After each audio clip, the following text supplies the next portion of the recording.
নমস্কার দর্শক বন্ধুরা, তাপসিস কিচেনে আপনাদের জানাই স্বাগত। আজ আমি বানাবো ডিমের ডেভিল। প্রথমে আমি পেঁয়াজটা ভেজে নিচ্ছি।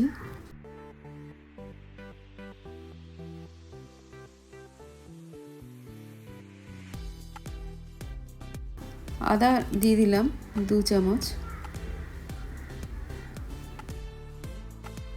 রসুন বাটা দিলাম 1 চামচ। আদা রসুন বাটাটা দিয়ে মশলাটা ভালো করে একটু কষিয়ে নিতে হবে 3-4 মিনিট।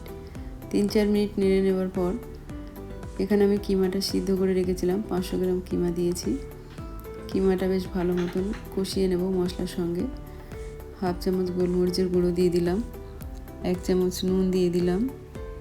সব কিছু এখন ভালো করে মশলার সঙ্গে বেশ ভালো মতন কষিয়ে নেব 4-5 মিনিট।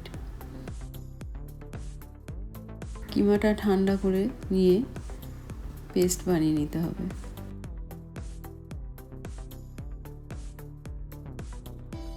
কিমার পেস্টটা বানিয়ে নিয়ে ওর মধ্যে 2টো কাঁচা ডিম ভেঙে দিয়ে ভালো করে মাখিয়ে ডিমের গায়ে ওই মিশ্রণটা ভালো করে মাখিয়ে দিতে হবে।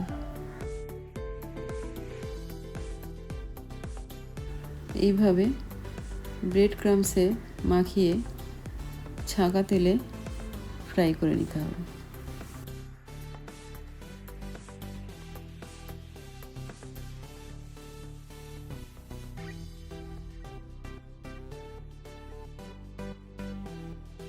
খুব কুইক রেসিপি, তাড়াতাড়ি হয়ে যায়। আশা করি রেসিপিটা আপনাদের ভালো লাগবে। যদি ভালো লেগে থাকে ভিডিওটিকে একটি লাইক করুন, আমার চ্যানেলটিকে সাবস্ক্রাইব করুন আর কমেন্ট করতে ভুলবেন না। ধন্যবাদ।